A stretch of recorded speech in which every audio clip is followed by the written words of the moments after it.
to The Rush. I'm Hannah Duncan. This week we bring you exciting boys basketball against Springfield and Eisenhower, girls basketball in their last few games of the season, hockey results, and exclusive interviews, along with the top 3 plays of the week. Let's tip off the show with boys basketball.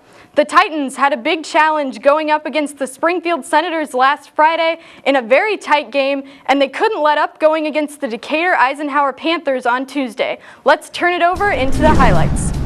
Always a tough game going against the Senators.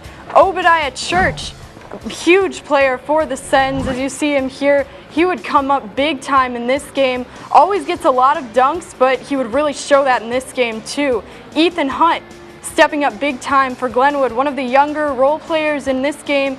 Drew Perriott, though, senior, he will start Glenwood off with a bucket roller that falls in. Then Ethan Hunt, you'll see what I'm talking about here. He makes a jumping pass that lets Sam Anderson make an easy layup.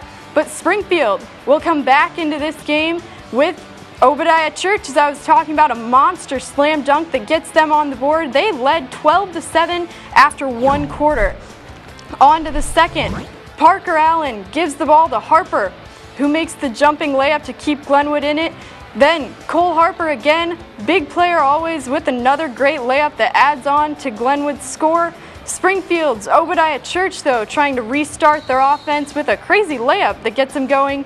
Then Church again, just a monster on the court. He will get another slam dunk that we'll see here in a second. It seems to rally Springfield. That's his second of the game. Keep count, you'll see more later. Nick Hammond able to steal the ball away from Springfield here, and he'll make a sweet spinning layup that will call for a drum battle at halftime. Shout out to Trace in the back as Springfield led 32-28 in a tight game at the half. On to the third quarter, we have Hammond again. Tries for a layup but isn't able to make it. Sam Anderson, though, will finish the job, gets the foul called. He's pumped up, but Springfield pumped up as well. Church again with another opportunity, slam dunk, just able to make it there.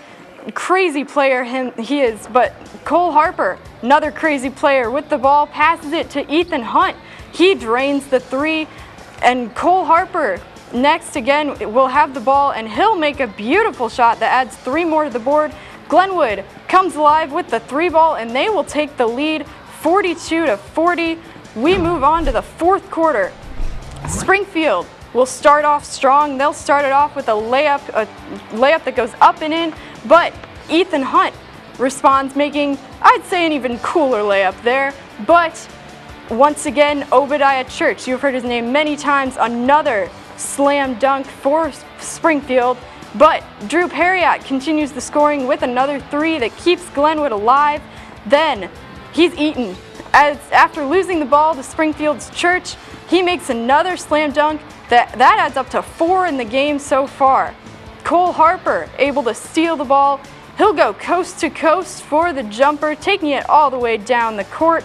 But Springfield's Obadiah Church, I seem to be saying his name a lot, he'll make another slam dunk for a final total of 5 in the game as we are headed to overtime.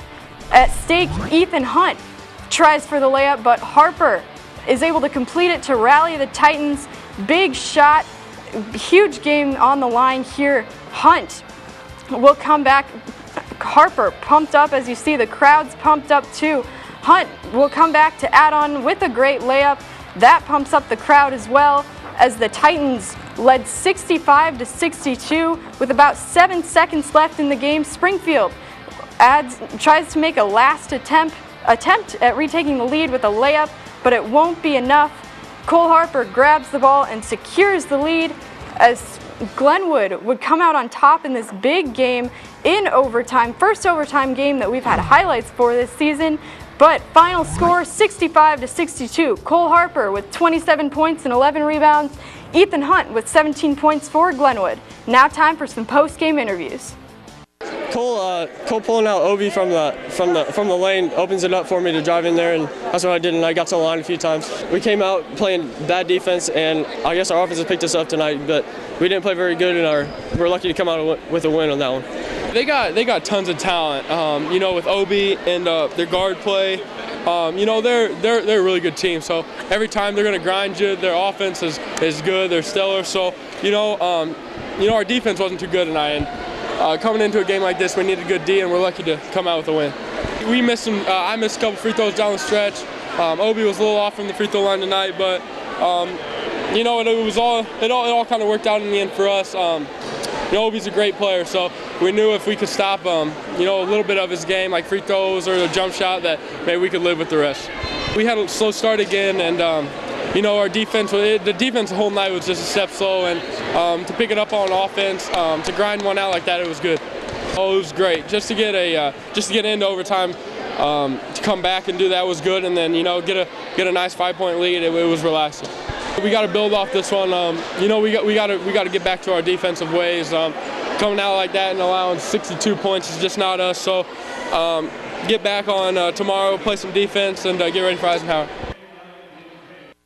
Titans took on the Eisenhower Panthers at Decatur on Tuesday. Let's roll into the highlights. The Panthers always proved to put up a fight against the Titans, as the Titans couldn't just ride their win streak. They tried to bring up the momentum from the last game. The Panthers would come out hard, though, trying to win big on their senior night at home for them in the CS8 conference game. Cole Harper trying to spoil it in this away game for the Titans. Eisenhower would start it off, though, as they get the shot, but Glenwood started off big as Ethan Hunt makes a three, and the Titans took an early 8-2 lead. Parker Allen with the long ball this time. He saw more playing time in this game than he usually did, than usual. But Ethan Hunt with the toss up and in as Glenwood took a lead, but Springfield, or rather, that was last highlight, rather. Eisenhower coming back. Braxton Woodland keeps fighting as Glenwood led a tight game 10-7 after one quarter. On to the second, Joel Alexander gets the bucket. He's another role player that had more opportunities in this game. Cole Harper showing off his defensive skills as he gets the rebound, tosses it to Drew Perriott. He gets the underhand toss in as Glenwood tries to fire up, but Eisenhower with the quick bucket there. And back and forth now, Perriott tries to get it to Allen, but they will take it away, and it counts for two as Eisenhower is fouled as well. Really sloppy game here for both teams, but Harper dishes it off to Sam Anderson to add two for Glenwood. Sam not feeling his best, as I found out after the game, but the Panthers would add two on, and Braxton Woodland again misses the first time. He gets his own rebound and makes it on the second shot. At halftime, the Titans led, but only by 21-15. On to the third quarter, Harper grabs the ball. He'll take it up the court to Anderson. He makes the layup, call the foul, too. Big shot for Glenwood, but back to Eisenhower with the quick shot. Then back and forth again, Sam Anderson throws to Harper for the layup. The Titans defense picked up late in this game as Anderson steals it, could take it in, but he passes to Hunt, to Harper, and back to Anderson to complete the kind of crazy play as Sam had 10 points on the night to help Glenwood. They would make some long plays as Harper takes it up and in, and then again, Ethan Hunt Jr. crosses the court for the layup, really stepping up in this game as well, but the Panthers not giving up as number 35 makes it for two, and then off the inbound pass, still back and forth here as Hunt drains the triple. Then both teams showing kind of really sloppy offense on this side, but 22 will steal it for Eisenhower, and they'll get the long two. Glenwood's game was really sloppy, as I just said. Both teams gave up a lot of turnovers. As we head to the fourth quarter, Glenwood pulled to a 35-23 lead. Harper with the layup. He had a slow start, but he pulled ahead late as well, as he would get 12 points in the fourth quarter. Panthers missed the long shot, but they'll get it back and underhand it in. Then he had some words with Ethan Hunt. He takes it from Glenwood, as the players really had to tighten up their plays to keep up with Eisenhower. They still had some fire late in this game, even though they were down. Make another shot, as Eisenhower just wouldn't give up in this game, kept fighting, but Glenwood did have the lead. Harper denied at first, but he just gets it right back and puts it in to finish the play for Glenwood. Number 2 on Eisenhower will really show up in this game as he steps out and goes backwards for 2. Then Braxton Woodland again for 2. Eisenhower still fighting in this game. Ethan Hunt close to making the slow roller, batted away, but Harper with the hoop and the harm as Glenwood would pull ahead late in this game. Really known as a third and fourth quarter team. They really showed it in this game, and they came through in this sloppy performance by both teams, but they'll come up big as they beat Eisenhower 52-40. Cole Harper with 21 points to lead Glenwood and Ethan Hunt with 11. Time for some post-game interviews. Cole's coming in and out with foul trouble, so I had to take the ball. I turned it over a couple times, the big turnovers, and if we're going to beat Lanphier, Lincoln, and Southeast this next week, then we got to not turn it over and be locked down on defense a little better. Eisenhower's always a pressure team. We kind of trying to turn you over and take it in the transition, and we let them do that tonight. That's why it's such a close game. We've been playing pretty bad defensively, so practice we're going to work harder on defense, and hopefully we can lock down in those games and come out with the win. We just had to rely on our defense tonight, and it was a sluggish game, like you said, and we didn't have it tonight. We didn't play good. We didn't play the way we should, but got lucky to come out with a win. But we can't come out and play like we did tonight. We got to, especially Southeast, they're playing well lately. We're going to have to come out and play strong at their place, and Lanphier, same thing, and then Lincoln, hopefully, we go in there playing for the conference. Too many turnovers. That's why I said I don't know if we're loose mentally, I don't know. We have got to make sure that we're sure and precise with those passes and make sure we know who gets them. They're quick and they're very athletic, and they mixed the zone and man tonight. But when they made a run, we stopped the run, and just proud of our kids again tonight. And we just got to take one game at a time here and win the next one, and hopefully have a chance Friday night for the conference championship. We didn't take care of the ball. We had too many turnovers, but we kind of relied on our D tonight. We only allowed, I think it was like 30-something points. So when you play good D and your offense isn't clicking, you got to rely on your defense to get a win. We had a nice little run at in the third quarter, but we kind of let up in the fourth, and they came back, and we can't do that. Yeah, we got to buckle down for these last 3 games. We got 2 pressure teams and then Lincoln, so we got to take care of the ball and hit shots, and we got to play really well to get 3 wins.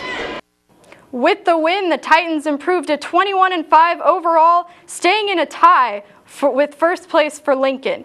The end of the boys' regular season is coming up, with all 3 remaining games posing big challenges for the Titans. The first of the 3 is tonight at Southeast against the Spartans. It's time for our first commercial break. When the rush comes back, we'll bring you swimming, hockey, and wrestling results. Hang tight.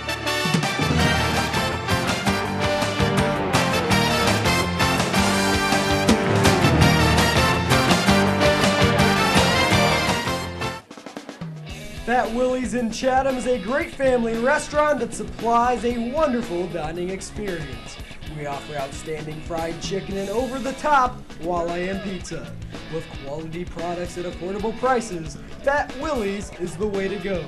Open Monday through Saturday, 12 a.m. to midnight. Call us today at 217-483-6969. Aaron, you're all set. Great, thanks. Mike, thanks for doing that discount double check. You saved us hundreds. What was that? The discount double check? It's when we comb through your policies to make sure that you're getting all the discounts you deserve. No, I get that part, but you guys are doing my move. The discount double check move? It's my touchdown dance. So you're a dancer? No, I'm a quarterback. Oh, quarterback. I'm a robot. Get out of here. Get to a better state, State Farm. Call Steve Bedford in Chatham for personal service and discounts that you deserve. Kids, the breakfast is ready. Eat up. Your friend's gonna be here pretty soon. I'll be there in a second. Have a great day. My friend's here, I'm leaving. Be safe. Come home right after school. All right, see ya.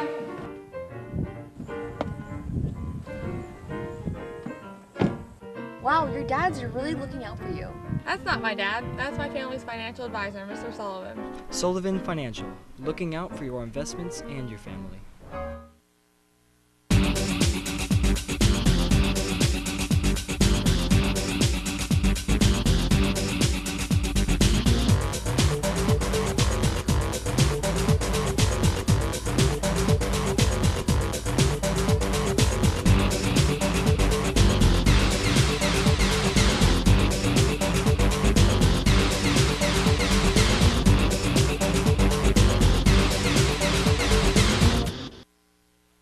back. After last week's CS8 swim meet, the boys team hosted their last meet for the regular season before moving on to sectionals.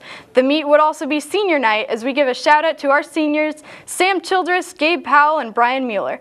Junior Michael Thomas joins us now. Thanks for coming on, Michael. No problem. Let's go ahead and dive into the highlights from this meet. On to the first event, Glenwood Titans swimming the 100-yard freestyle. Sam Childress, we gave a shout out to him. Senior night, as you can see there, the seniors celebrating their awesome season of swimming. Sam Childress in the first event, the 100 free, he would take first with a time of 50.79 seconds. There's more from Sam later on. How's he really stepping up for the team? I feel like he's just stepping up as a leader, really.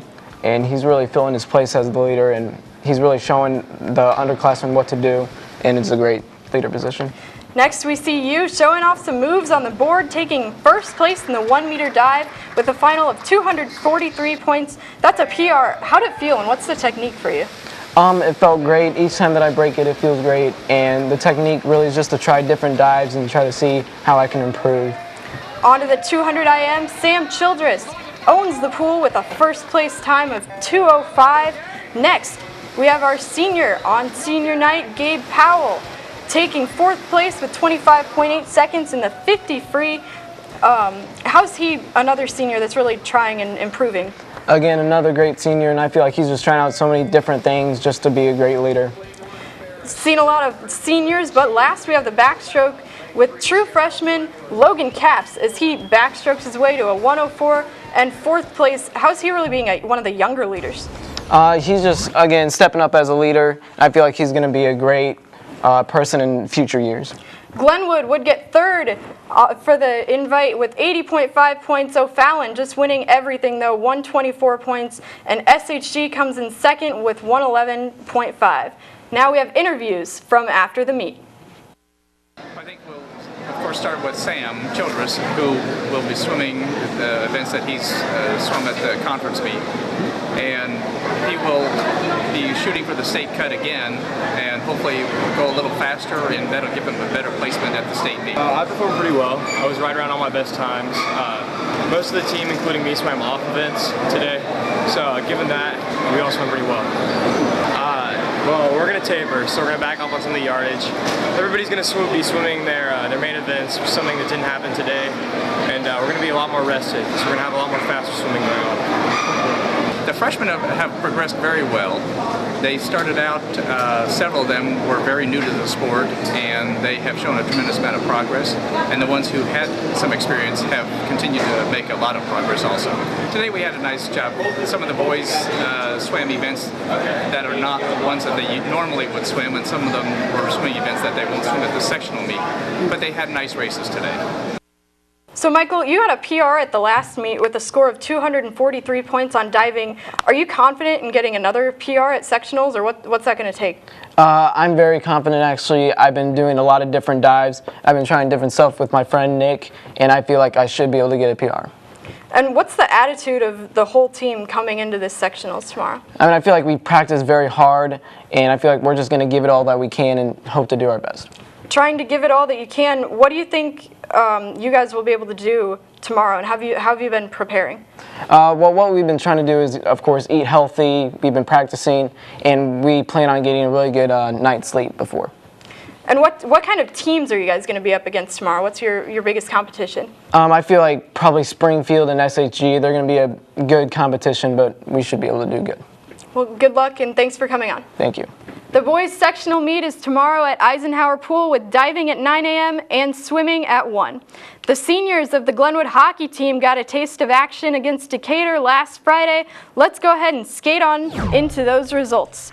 Glenwood had a tight matchup against Decatur, but they slid out with the 6-5 win. Brandon Hay with 3 goals and Tracy with 1 goal and 1 assist.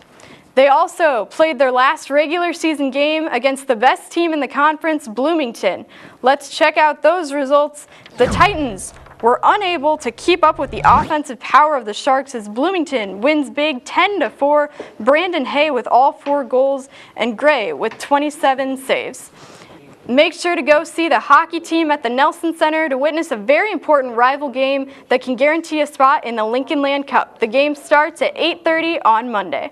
Glenwood finished a perfect CS8 season as 10 of the wrestlers advanced to sectionals, but only one advanced to state by winning his close match 3-2. J.D. Turner is the one and only this week. We caught up more with him.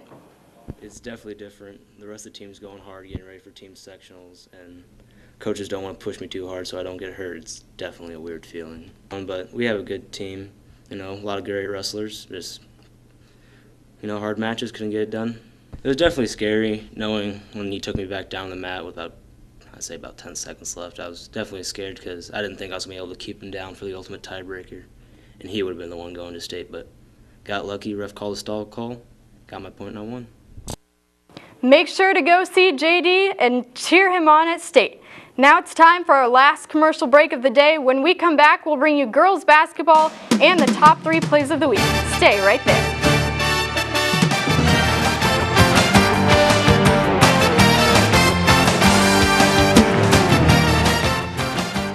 Well, Mr. Raji, we could save you hundreds by doing a discount double check. Not you too, Raji. You're on my team. You know that's my move. The discount double check? No, that's my touchdown dance, man. Here we go again. Sir, you're not even doing it right. Raji, drop it. Show me what you got, Raji. What is this? Come on now. You said you were a dancer. Where are you going, buddy? Come on back. Get to a better state. State Farm. Call Steve Bedford in Chatham for personal service and discounts that you deserve. Fat Willie's in Chatham is a great family restaurant that supplies a wonderful dining experience. We offer outstanding fried chicken and over-the-top walleye and pizza. With quality products at affordable prices, Fat Willie's is the way to go. Open Monday through Saturday, 12 a.m. to midnight. Call us today at 217-483-6969.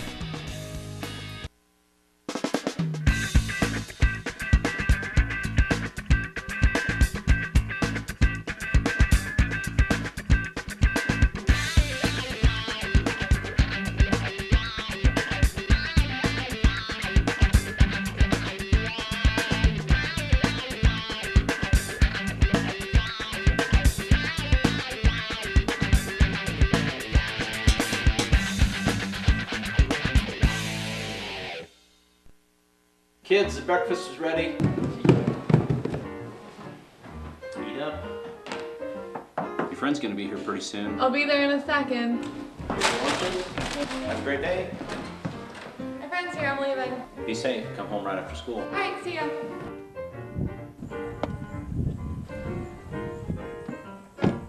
Wow, your dads are really looking out for you. That's not my dad. That's my family's financial advisor, Mr. Sullivan. Sullivan Financial, looking out for your investments and your family. Aaron, I was able to save you hundreds. Yeah, discount double check, I know. I'm kind of over that move. So are we. What? It's a little, soft. No, it isn't. It is. Yeah, it is. They wanted something with a little, Like what? Do it with me. Ready? Discount, double check. I like it. Mm-hmm. It's terrifying. Right? Matthews. What's up, dude? He plays football professionally. Save big with a discount double check, only from State Farm. Call Steve Bedford in Chatham for personal service and discounts that you deserve. Welcome back to The Rush. The Lady Titans basketball team had senior night in their last home game last Thursday night against Lanphier. Let's see how they were able to come out against the Lions. Unfortunately, Lanphier would come out on top in a close one, 58-51. Mackenzie Bray with 8 rebounds and Griffin with 14 points. Next, against Lincoln, the girls headed to Lincoln on Saturday to face the Rail Splitters. Coming off of a huge 60-44 win against Jacksonville, they'd look to advance in regionals, taking on the Rail Splitters. Lincoln would start the first quarter scoring as Kristen Engelhart would drop the long 2 to start the scoring, almost a 3, but not quite as her feet were on the line. The Titans not quite awake in this first half as they would have some sloppy playing, turning the ball over, and they will give up a layup for the Rail Splitters as they will come ahead in this first quarter.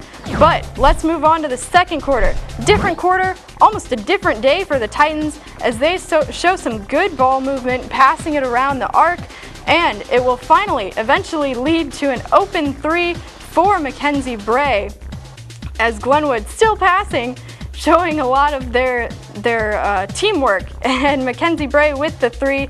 The Titans not finished as Maddie Clintworth will drop the bomb from three-point range, giving the Titans a 7-point lead at the half. Still a close game though, on to the third. Glenwood still scoring. They would miss the three, but they'll get the ball back in for an easy layup. As you can see on the left side of your screen, some more offense and more threes as Maddie Clintworth will nail the three, giving us a great lead for the last quarter. On to the fourth. Lincoln tried to get back into the game as they'll get a strong layup crossing over into the paint. They'll get a strong layup, as I said, but it wasn't enough though, as Glenwood would hold on to the lead. Another close game, 55-48. Bray with 14 points and Cameron with 20. Next, against Jacksonville, the girls would have a big win, 60-44. Mackenzie Bray with 22 points and Kaufman with 27. Finally, Glenwood was headed to play Springfield in the last regional game for them.